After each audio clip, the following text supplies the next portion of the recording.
வணக்கம் நண்பர்களே, இன்றைக்கி நம்ம முட்டை மீன் குழம்பு எப்படி செய்யலான்னு பார்க்கலாம். மண் சட்டி கடாயில் 4 கரண்டி நல்லெண்ணெயை சேர்த்துக்கலாம்.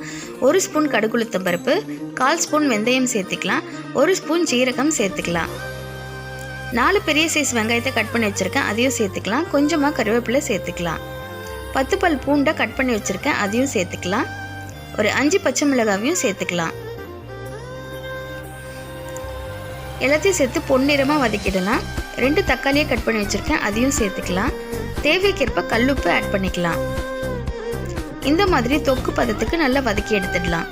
ஒரு எலுமிச்சை சைஸ் அளவுக்கு புளியை ஊற வச்சு வடிகட்டி அதில் சேர்த்துக்கலாம்.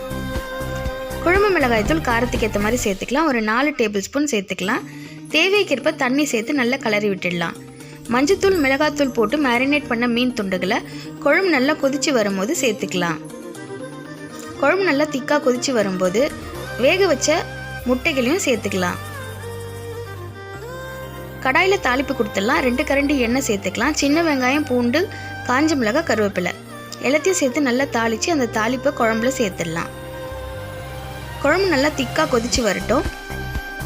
திக்காக கொதித்து வரும்போது கொத்தமல்லியை தூவிடலாம்.